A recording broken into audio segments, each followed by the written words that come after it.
اب جو وہ بہت ہی اہم سوال ہے، لوگ بھی اس کا جواب چاہتے ہیں، لوگوں کے دلوں کے اندر یہ بات کھٹک رہی ہے کہ جہاد۔ اب جہاد کا تو اسلام کے اندر حکم ہے، وجاہدوا فی سبیل اللہ، کہ جہاد کرو اللہ کے راستے میں۔ لیکن اب جہاد کرنا کیا ہر مسلمان کے اوپر فرض ہے؟ کیا ہر مسلمان کی ذمہ داری ہے کہ وہ جہاد کرے، یا صرف فوج یا حکومتی ادارے جو ہیں وہ جہاد کریں گے؟ اور جو آج کل کا زمانہ ہے جس میں ٹیکنالوجی بہت زیادہ بڑھ گئی ہے، بم ہیں، میزائل ہیں، اور تو اس میں اب آج کل کے جہاد کا کیا حکم ہے، اور اس کے اوپر آپ تھوڑی وضاحت کر دیں۔ اور سب سے پہلی بات تو یہ عرض کروں گا کہ جہاد اسلام کا ایک فریضہ ہے جو مسلمانوں پر فرض ہے۔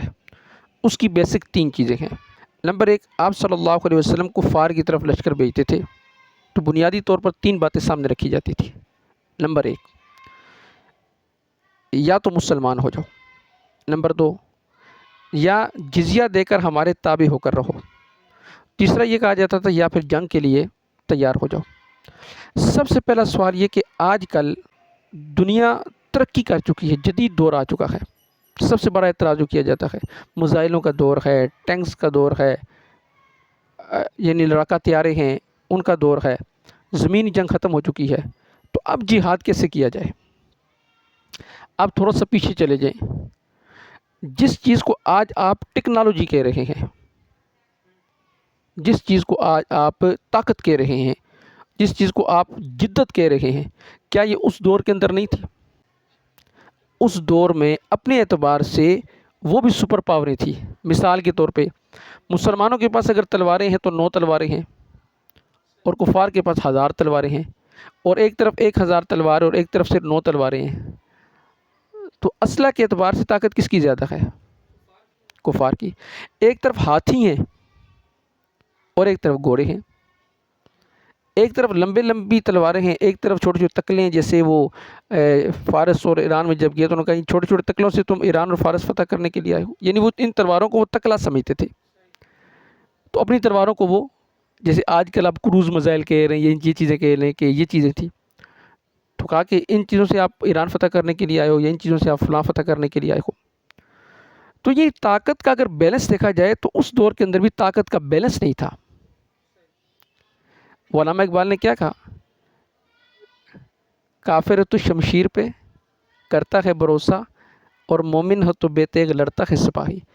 مومن کا بھروسہ کبھی بھی اسلحے پر نہیں رہا، طاقت پر نہیں رہا، اس کا بھروسہ ہمیشہ اللہ تعالیٰ کی ذات کے اوپر رہا ہے۔ تو اس لیے یہ کہنا کہ یہ ٹیکنالوجی کا دور ہے، یہ فلاں دور، اس میں کوئی شک نہیں، ٹیکنالوجی کا دور ہے۔ کفار کی جتنی جنگیں ہوتی تھی وہ ٹیکنالوجی کے دور پہ، اس بھروسے پہ اور طاقت کے بھروسے پر ہوتی تھی۔ اس مسلمانوں کی طرف سے جتنی جنگیں ہوتی تھی وہ اللہ تعالیٰ کی ذات پر بھروسے پر ہوتی تھی، اور ایک ایمانی جذبے کے تحت ہوتی تھی۔ اس میں یہ کنسیپٹ آپ بالکل ذہن سے نکال دیں کہ یعنی طاقت کا بیلنس کسی دور کے اندر برابر رہا ہو۔ ہر دور کے اندر طاقت کا بیلنس وہ کفار کے حق میں گیا ہے۔ مسلمانوں کے پاس اس درجے کی طاقت نہیں تھی کسی دور کے اندر، نہ مالی اعتبار سے، اور نہ افرادی اعتبار سے، اور نہ اسلحہ کے اعتبار سے۔ اب بھی ایسے ہی ہے۔ اچھا، اس کی ایک زندہ مثال آپ دیکھ لیں کہ امریکہ نے 20 سال افغانستان کے اندر لگائے، لیکن 20 سال کے بعد دنیا کی تمام طاقتیں ایک طرف تھیں اور بالکل نہتے لوگ وہ ایک طرف تھے، لیکن 20 سال کے بعد دنیا نے دیکھ لیا کہ فتح کسے حاصل ہوئی؟ افغانستان کو فتح حاصل ہوئی۔ اور ایک طرف دنیا کی جدید ٹیکنالوجی، اسلحے کی طاقت، افرادی قوت، مال کی ریل پیل، ہر چیز تھی، اور دوسری طرف ایمان کی طاقت، اللہ تعالیٰ کی ذات پہ بھروسہ، یہ 2 چیزیں تھیں۔ وہ کہتے ہیں کہ شہادت و مطلوب مقصود مومن، کہ مومن کا جو مطلوب اور مقصود ہے وہ کیا ہے؟ وہ شہادت ہے۔ مومن کا مطلوب اور مقصود وہ دنیا نہیں ہے۔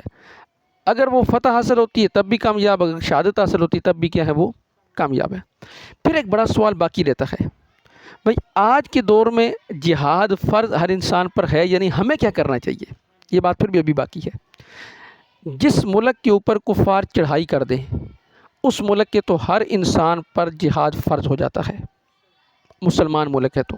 مثال کے طور پہ آپ اگر انڈیا ہے، مثال کے طور پہ یہ پاکستان پر حملہ کر دیتا ہے، ہم صف اول کے سپاہی ہیں، ہم اپنی فوج کے شانہ بشانہ بالکل لڑیں گے جس حد تک بھی ہم سے مدد ہو سکتی ہے۔ مثال کے طور پہ اب سارے تو آگے جا کے لڑ نہیں سکتے، کوئی پیچھے سے کمک پہنچانے والے ہوتے ہیں، جیسے حدیث مبارکہ میں آتا ہے کہ اما عائشہ صدیقہ رضی اللہ تعالیٰ عنہ اور کچھ اور عورتیں تھیں جو زخمیوں کو پانی پلایا کرتی تھی، زخمیوں کو وہ مرہم پٹی کیا کرتی تھی، ان کو اٹھا کے دائیں سے بائیں لے کے جاتی تھی.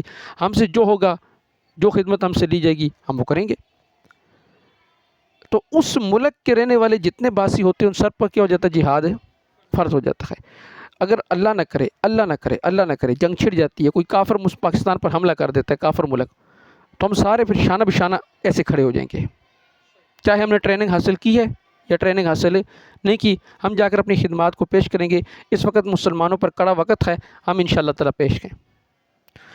اگر مسلمان اس وقت پورے نہیں آتے، پھر کیا کرنا چاہیے؟ پھر اس کے پڑوس میں جو مسلمان ہیں وہ بھی ساتھ شامل ہو جائیں گے. پھر اس کے ساتھ ساتھ تیسری چیز، پھر وہ بھی کافی نہیں ہے تو اس کے ساتھ ساتھ جو اور ہیں وہ بھی کیا ہو جائیں گے؟ مسلمان شامل ہو جائیں گے. اس کی وجہ یہ کہ مسلمانوں کی اجتماعیت اور قوت کو بچانا لازمی بات ہوتی ہے. اب وہاں کیا کرنا چاہیے؟ وہاں کے بارے میں نے آپ کو پہلے بتا دیا کہ جتنے اسلامی ممالک ہیں ان کو اوپر کی سطح پر سوچنا چاہیے اور ایک بلاک بنانا چاہیے، اور یہ اقوام متحدہ کے اندر مطالبہ پیش کریں یا جیسے بھی کریں، مالی طور پر، عسکری طور پر، جس اعتبار سے بھی، یہ باقاعدہ طور پر باور کروائیں کہ اسرائیل نے ناجائز قبضہ کیا ہوا ہے، اسے فلسطین کو خالی کرنا چاہیے، فلسطین ان کی زمین ہے، ان کو آزادی سے رہنے کا حق دینا چاہیے. اصل بیسک یہ چیز ہے.